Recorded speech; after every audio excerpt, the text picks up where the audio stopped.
Hello everyone.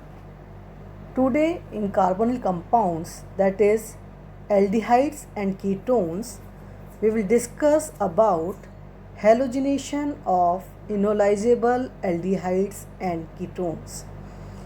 जो भी aldehyde and ketones जो कि इनोलाइज्ड हो सकते हैं उनका हेलोजिनेशन हम किस तरह से करेंगे, इसे आज हम डिस्कस करेंगे। एल्डिहाइड और कीटोन का जो हेलोजिनेशन होता है वो एसिड या बेस कैटलाइज्ड होता है। एसिड या बेस उत्प्रेरक की उपस्थिति में ही एल्डिहाइड और कीटोन्स का हेलोजिनेशन होता है। इस रिएक्शन के द्वारा हम देखते हैं दिस इज एल्डिहाइड और ketone in the presence of H ion or OH ion, that is acid or base, we will get in the presence of halogen we will get a halogenated product of aldehyde and ketone. इसके कुछ examples हम देखते हैं। This is cyclic compound and ketone, this is cyclic hexanone.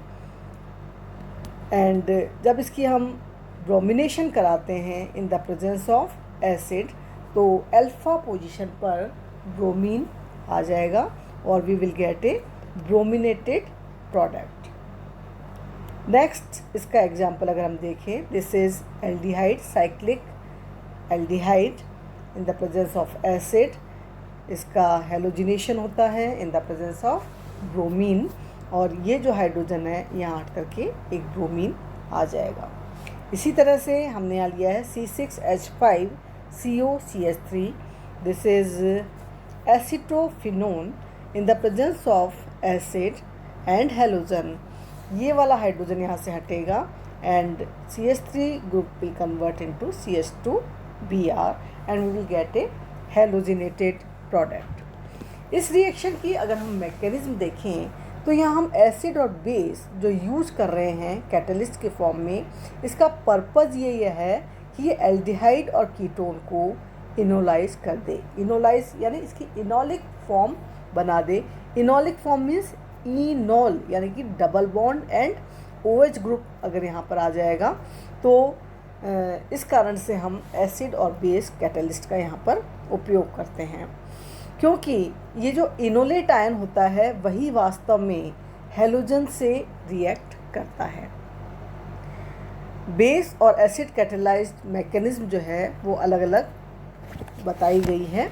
सबसे पहले हम लेते हैं बेस कैटलाइज्ड हेलोजिनेशन यानी कि क्षार उत्प्रेरित हेलोजनीकरण।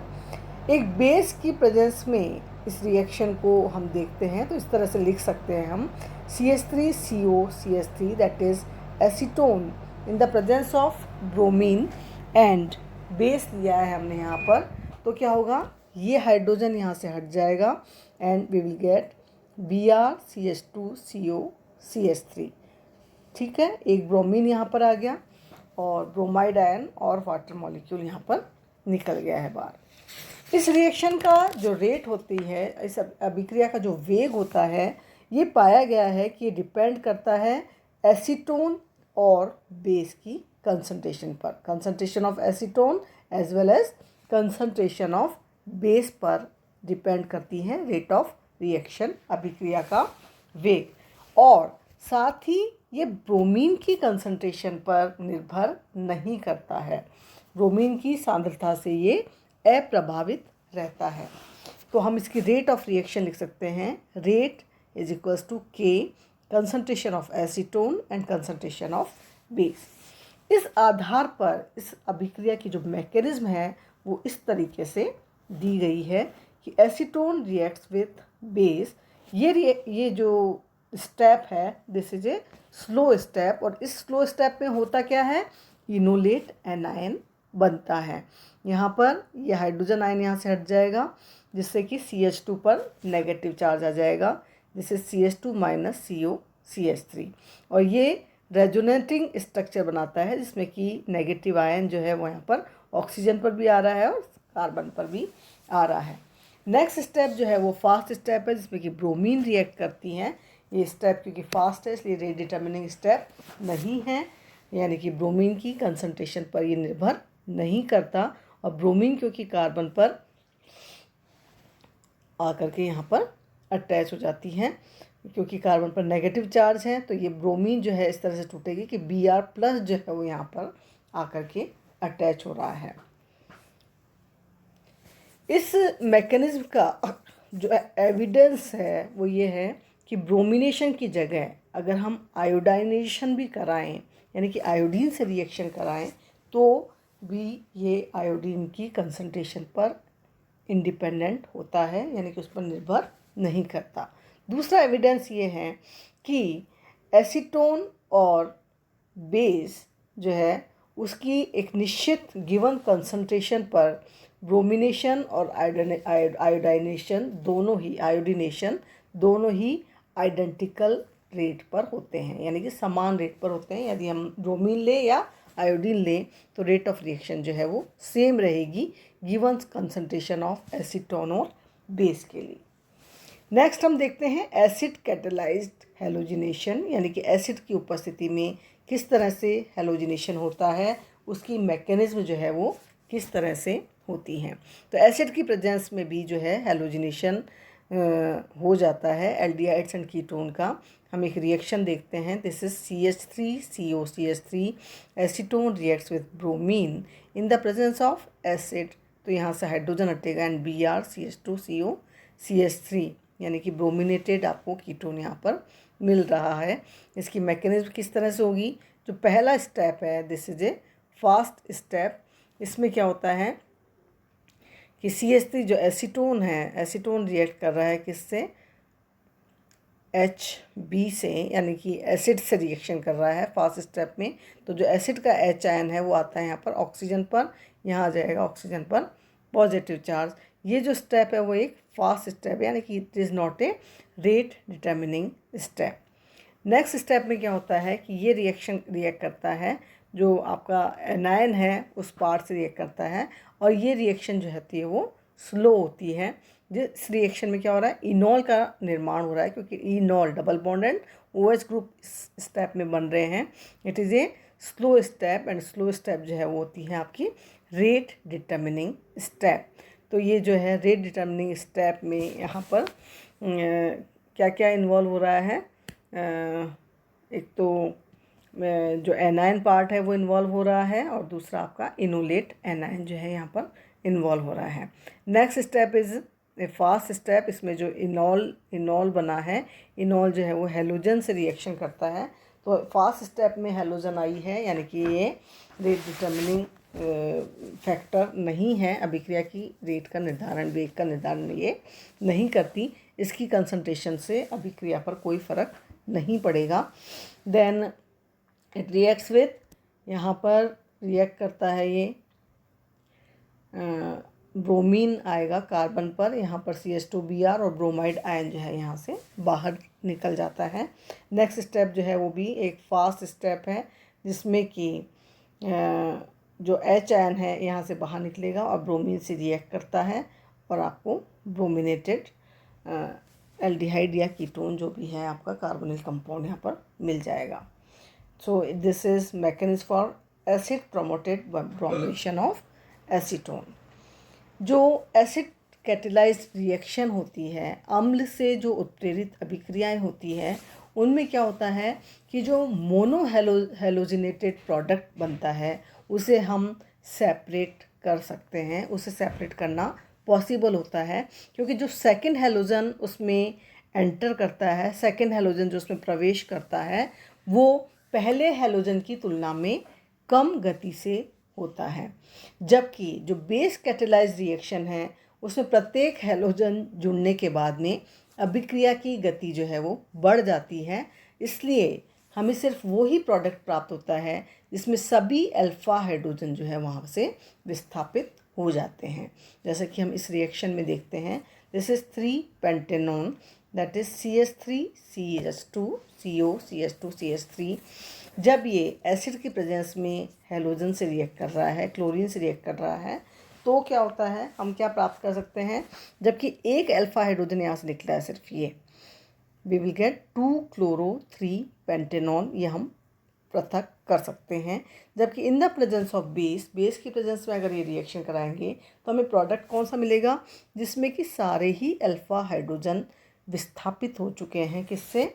हैलोजन से। क्योंकि जो पहले हैलोजन के बाद में सेकंड हैलोजन जब प्रवेश करता है तो वो बहुत ही तीव्र गति से करता है। So we will get product 2,2,4,4 tetrachloro 3 pentanone in the presence of base catalysed halogenation.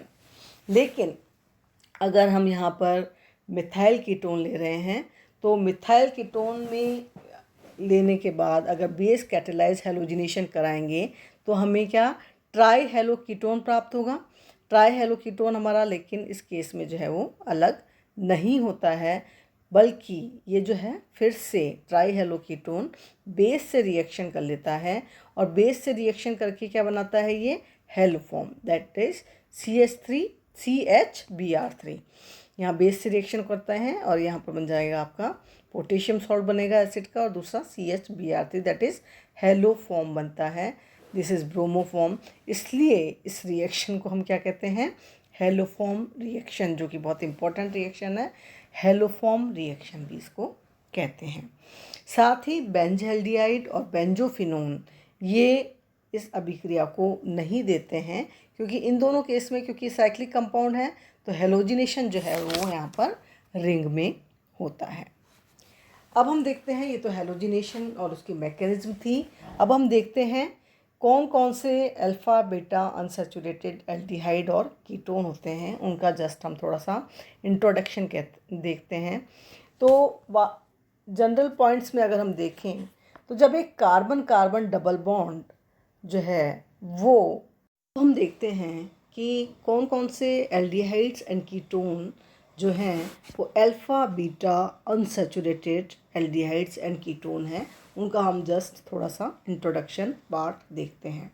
जब carbon carbon double bond carbon oxygen double bond के कॉन्जुगेशन में प्रेजेंट होता है, यानी कि संयुग्मन में प्रेजेंट होता है, that is C double bond C and C double bond O bond जो है वो आपस में C single bond C bond के द्वारा सेपरेट होते हैं, तो ये जो रिजल्टिंग कंपाउंड होते हैं ये कहलाते हैं alpha beta unsaturated carbonyl compound, क्योंकि कार्बोनिल कंपाउंड के अल्फ़ा बीटा पोजीशन पर अनसैचुरेशन यहाँ पर प्रेजेंट हैं।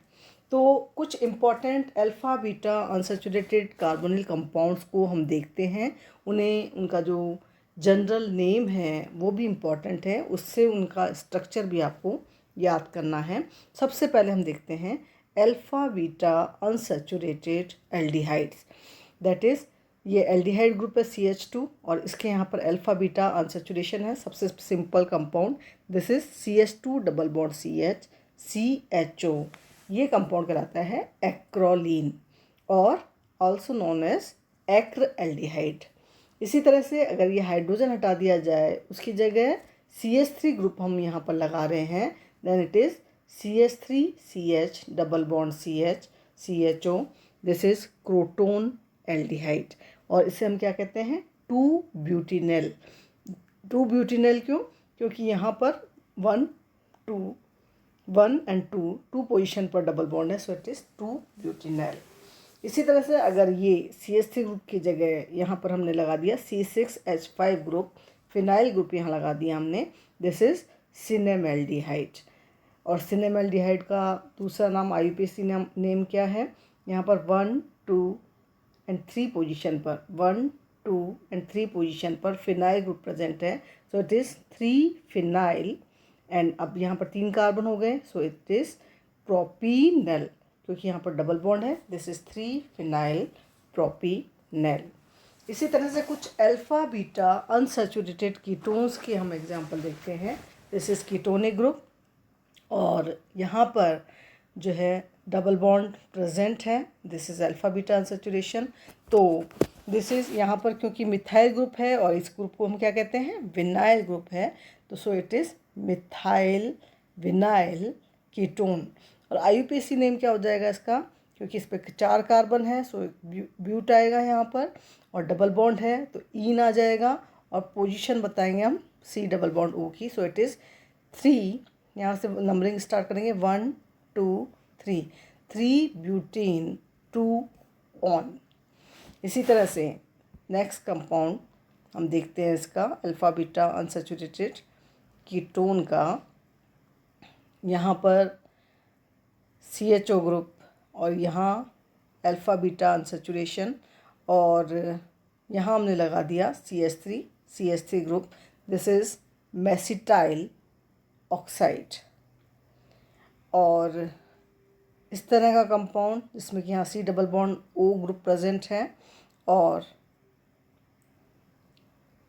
यहाँ CH double bond C CH3 whole twice, दोनों साइड ये वाला ग्रुप प्रेजेंट है।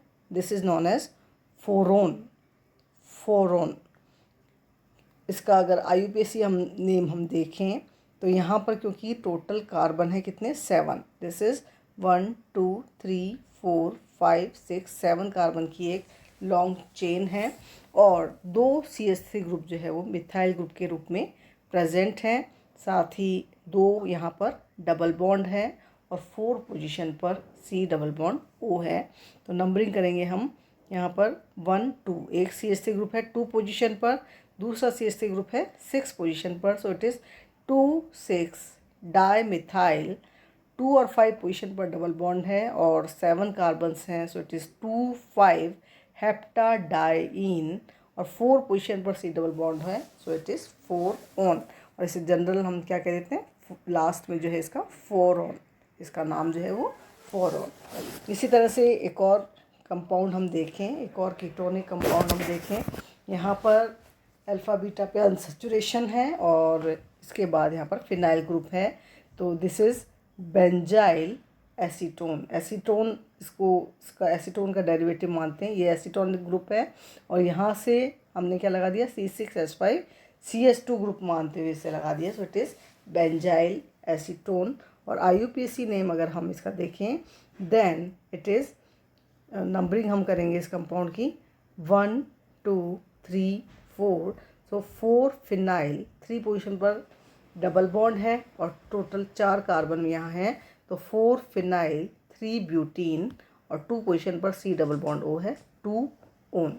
तो ये हमने जस्ट इंट्रोडक्शन देखा है alpha beta unsaturated carbonyl compounds का।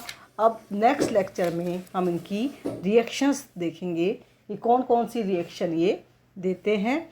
ये इलेक्ट्रोफिलिक एडिशन रिएक्शन भी देंगे और साथ ही न्यूक्लियोफिलिक एडिशन रिएक्शन भी देंगे, जिसका हम नेक्स्ट लेक्चर में हम उसे डिस्कस करेंगे। Thank you.